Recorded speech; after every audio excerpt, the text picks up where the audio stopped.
अस्सलामुअलैकुम व रहमतुल्लाह। दोस्तों, क्या आप जानते हैं कि अल्लाह ने औरत को 4 खास रूहानी तोहफे दिए हैं जो किसी मर्द को कभी नहीं मिले।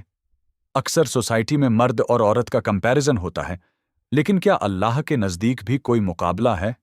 और क्या माहवारी या औरत का जिस्म उसके रूहानी सफ़र को रोक सकता है? आज आप सुनेंगे वो सच्चाई जो आपका सोचना हमेशा के लिए बदल देगी। इस कायनात में कोई भी मखलूक ऐसी नहीं है जिसे अल्लाह मोहब्बत न करता हो, चाहे वो मर्द हो, औरत हो, फरिश्ता हो या जिन्न। अल्लाह सबसे बराबर मोहब्बत करता है और हर मखलूक उसके नज़दीक बहुत प्यारी है।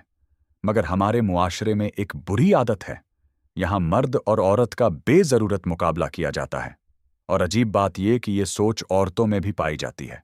वो कहती हैं, हम मर्दों से कम नहीं, और मर्द कहते हैं, हम सबसे ऊपर हैं, हम ही फैसला करते हैं। अल्लाह ने औरत को कम आकिल और कम खूबसूरत पैदा किया है। ऐसे लगता है जैसे दोनों के दरमियान एक मुकाबला सा बन गया हो।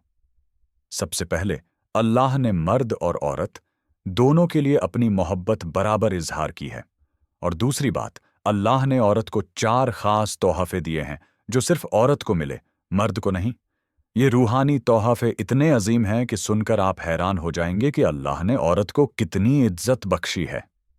तीसरी बात, क्या ये कंपैरिजन ठीक है?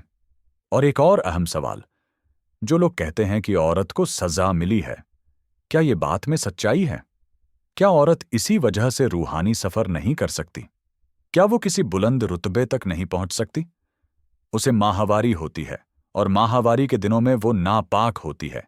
क्या ये चीज उसके रास्ते की रुकावट है? आज मैं इन सब बातों को साफ तौर पर समझाऊंगा। सबसे पहले इस मुकाबले को समझ लो। अल्लाह ने इस कायनात में फरिश्ते, जिन्न, मर्द और औरत, ये 4 मुख्तलिफ मखलूकात बनाई हैं। हर एक का अपना मकाम, अपनी खासूसियत है। कोई किसी से मुकाबला ही नहीं हो सकता। हम मर्दों और औरतों का मुकाबला करते हैं, लेकिन क्या कभी किसी ने मर्द का मुकाबला फरिश्ते से किया? वो भी अल्लाह की मखलूक है, इसलिए कभी उनका मुकाबला ही नहीं होता। असल बात यह है कि ये कोई मुकाबले का मकसद ही नहीं, क्योंकि सब मुख्तलिफ मखलूकात हैं। मर्द अपनी जगह, फरिश्ता अपनी जगह, जिन्न अपनी जगह और औरत अपनी जगह। अल्लाह ने मर्द को उसके खासूसियत के साथ पैदा किया और औरत को उसकी खूबसूरती और अपनी खास खासूसियत दी। इसलिए बराबरी का मुकाबला गलत है। न फरिश्ते को इंसान से कंपेयर किया जा सकता है, न जिन्न को मर्द से और न मर्द को औरत से। दूसरी बात समझ लो, अल्लाह ने मर्द और औरत दोनों को इसलिए दुनिया में भेजा कि दोनों ने रूहानी सफर करना है और अल्लाह को पाना है। तो क्या औरत की माहवारी उसके रूहानी सफर की रुकावट है? नहीं, रूहानियत का जिस्म से कोई ताल्लुक नहीं होता। मर्द और औरत दोनों का जिस्म एक जैसा है। खून, गंदगी, आजाओं का सिस्टम। जिस्म ना पाक होता है ना नापाक। अल्लाह को जिस्म से नहीं, नियत और रूह से मतलब होता है। रूह ना मर्द होती है ना औरत। जो नफ्स पर काबू पाले, इल्म लाए और रूहानियत की राह पकड़े, वो अल्लाह को पा सकता है। औरत भी, मर्द भी। इसलिए माहवारी औरत का रूहानी सफर नहीं रोकती। कुरान में मर्द के कव्वाम होने का मतलब अफजलियत नहीं, जिम्मेदारी है। वही मर्द माँ के सामने सर झुकाता है और माँ भी औरत ही होती है, यानी अफजलियत जेंडर से नहीं, नियत और अमल से होती है। अब देखो वो 4 तोहफे जो अल्लाह ने सिर्फ औरत को दिए। 1. माँ का मकाम, सबसे अजीम तरबियत माँ के हवाले।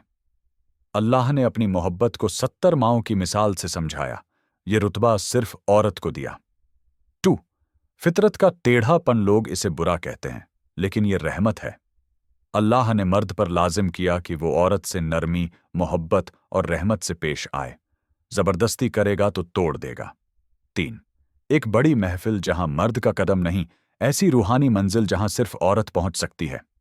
और रसूल अल्लाह सल्लल्लाहु अलैहि वसल्लम ने भी उस मकाम का अदब किया। ये इज्जत मर्द को नहीं मिली। 4. पर्दा, एक तोहफा, एक हिफाजत। अल्लाह ने पर्दा देकर बताया, तुम कीमती हो, मैं चाहता हूं तुम महफूज रहो। ये हुक्म से ज्यादा एक मोहब्बत का इजहार है। ये थे 4 रूहानी तोहफे जो अल्लाह ने सिर्फ औरत को दिए। माँ का मकाम, फितरत का टेढ़ापन, ایک بڑی محفل جہاں صرف عورت کا مقام اور پردہ، جو اللہ کا عزت اور محبت کا اظہار ہے۔ اگر آپ کو یہ ویڈیو پسند آیا تو لائک کریں، کامنٹ میں اپنی تھاٹس شیئر کریں اور چینل کو سبسکرائب کرنا مت بھولیں۔ آپ کی شیئر اور کمنٹس سے ہم اور ایسی ویڈیوز لاتے رہیں گے۔ جزاک اللہ خیر۔ السلام علیکم ورحمۃ اللہ۔